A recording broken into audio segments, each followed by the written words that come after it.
Good morning, everyone. My name is Keith Condrich, and I serve as Director of Aftercare for the Foundation of Hope. And as most of you know, the Foundation of Hope is an interfaith nonprofit organization based here in Pittsburgh. And our mission is to empower incarcerated and released individuals to restore their relationship to God, rebuild their lives, and reconcile to their communities. Our mission is our name, Hope. Hope. Every day our chaplaincy and our pre-release programs bring hope to hundreds of men and women who are incarcerated at the Allegheny County Jail, providing them with spiritual and pastoral and educational guidance and support. Every day our Aftercare program brings hope to countless reentrants in our community, providing them with basic needs assistance like transportation, clothing, housing, job counsel, housing assistance, mentoring, and long-term support groups. Every day our diversion program brings hope to local young people who have committed nonviolent low to medium level crimes, providing them with the opportunity to remain in our community while addressing their needs rather than being prosecuted, convicted, or jailed. And even during this current coronavirus crisis, we're working hard to serve the needs of the many people who rely on us for help, while at the same time protecting their health and their safety. We're embracing all kinds of innovative and creative things like phone and video consultation and counseling. We're even streaming inspirational religious services utilizing the jail's in-house TV system.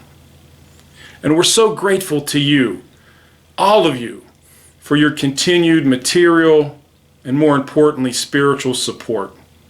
Hope is serving the least of God's people, and we couldn't do it without you. So thanks.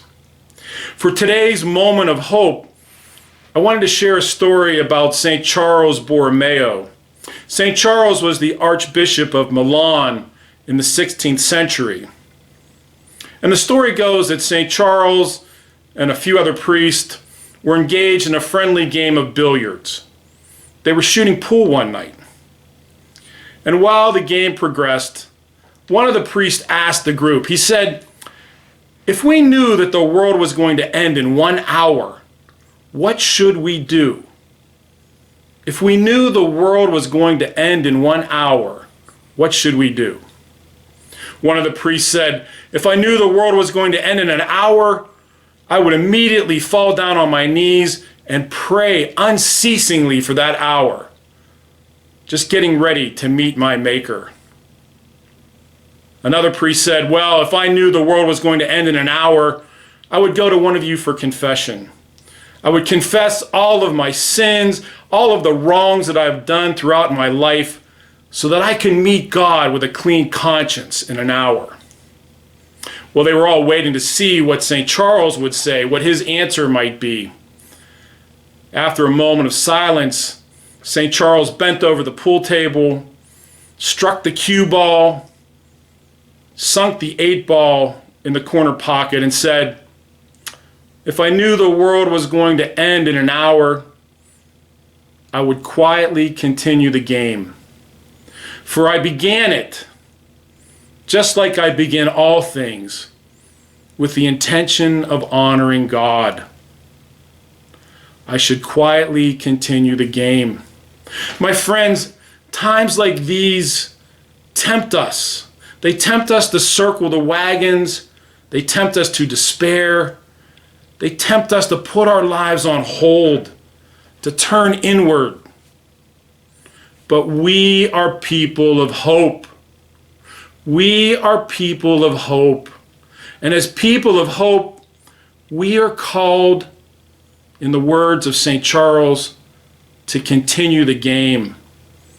We continue to hope because our hope honors God. But more importantly, our hope honors each other. Our hope honors each other. We sustain one another in difficult times through our hope. continue to be safe, continue to be smart, continue to be people of hope.